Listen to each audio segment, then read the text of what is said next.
Dalam tekanan rendah lawan, Klopp mengubah bek menjadi seorang gelandang. Maka bek pun bersifat krusial dalam build-up serangan Liverpool. Lalu mengapa taktik ini dilakukan? Dan bagaimana juga taktik ini menopang kemenangan Liverpool? Temukan semua jawabannya di video ini. Klopp tetap gunakan formasi 4-3-3. Terdapat 3 perubahan komposisi pemain dari laga sebelumnya. Di belakang Konate diduetkan dengan Van Dijk. Lalu di tengah Szoboszlai dan Curtis Jones yang melengkapi trio gelandang. Yang patut diingat adalah posisi Szoboszlai dan Curtis Jones karena akan dibahas lebih lanjut nanti. Eddie Howe masih gunakan formasi 4-3-3. Dalam komposisi pemain terdapat 3 perubahan dibandingkan laga sebelumnya. Salah satu fullback kini diisi Livramento dan sayap kiri ditempati Joelinton. Yang patut diingat adalah posisi Joelinton karena akan dibahas lebih lanjut nanti. Build up dilakukan Newcastle dengan menempatkan 5 pemain di belakang. Kiper, 2 bek tengah, dan 2 fullback menjadi penerima bola awal. Hadapi hal tersebut, Liverpool lakukan high block.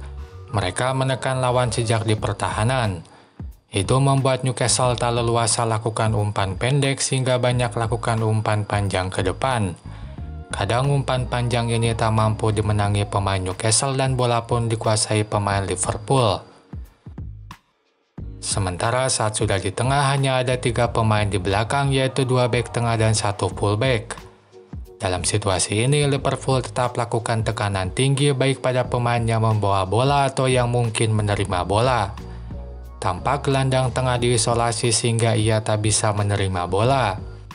Untuk itu, aliran bola ke depan banyak dilakukan dari sisi lapangan. Pemain sayap main lebih dalam untuk menerima bola.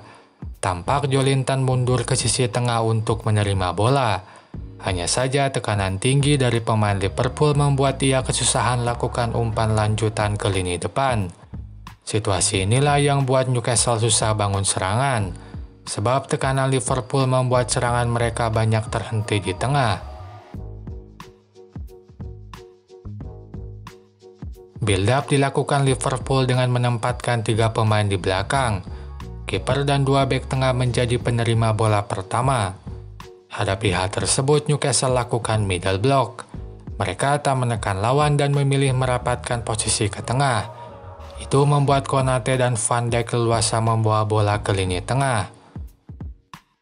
Situasi ini pun membuat 2 bek tengah tersebut seolah-olah berperan sebagai gelandang. Posisi mereka bisa sangat maju setara dengan posisi gelandang pada umumnya. Seperti pada cuplikan ini. Tekanan yang minim dari lawan membuat mereka ada di depan garis tengah lapangan. Dari sini mereka lakukan umpan ke lini depan. Namun yang membuat mereka miliki rasa gelandang bukan hanya karena posisi, tapi kecermatan dan kemampuan dalam melakukan umpan.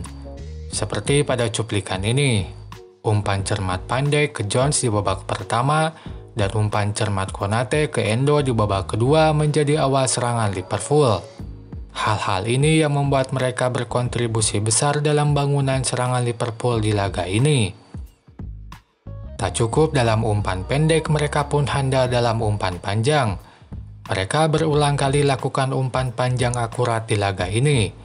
Sebagai contoh, saat Van Dijk lakukan switch play dari belakang ke sisi kanan, umpan tersebut bisa diterima salah dan serangan berbahaya Liverpool pun terjadi. Umpan panjang memang cukup krusial di laga ini sebab banyak digunakan Liverpool dalam melakukan serangan, utamanya untuk memindahkan bola ke sisi kanan di mana Salah berada. Tercatat mereka lakukan 63 umpan panjang unggul dari Newcastle yang lakukan 51. Angka tersebut terbilang sangat banyak mengingat mereka dominan menguasai bola dan di sepanjang laga mengurung Newcastle. Itu bukti di tengah dominasi mereka kombinasikan umpan pendek dan panjang dalam melakukan serangan. Dan Konate dan Van Dijk memiliki kontribusi dalam serangan tersebut. Di laga ini tak hanya para gelandang tapi juga 2 bek tengah yang kontributif bangun serangan lewat umpan panjang. Saat sudah di depan, Liverpool coba menangkan duel di pertahanan dengan memasang 5 pemain di depan. Komposisinya bisa berbeda-beda. Pada cuplikan ini ada Salah, Szoboszlai, Nunes, Diaz, dan Gomez. Pada situasi lain, Szoboszlai ada di belakang dan gantinya Curtis Jones di depan.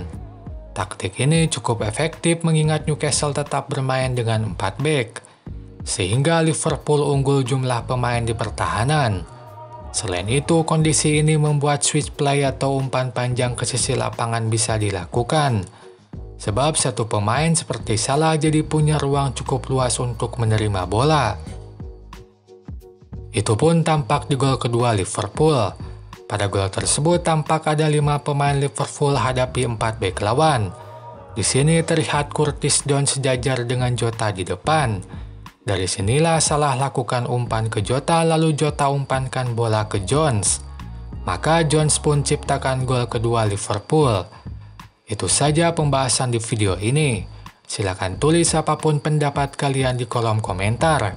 Sampai jumpa lagi di video selanjutnya.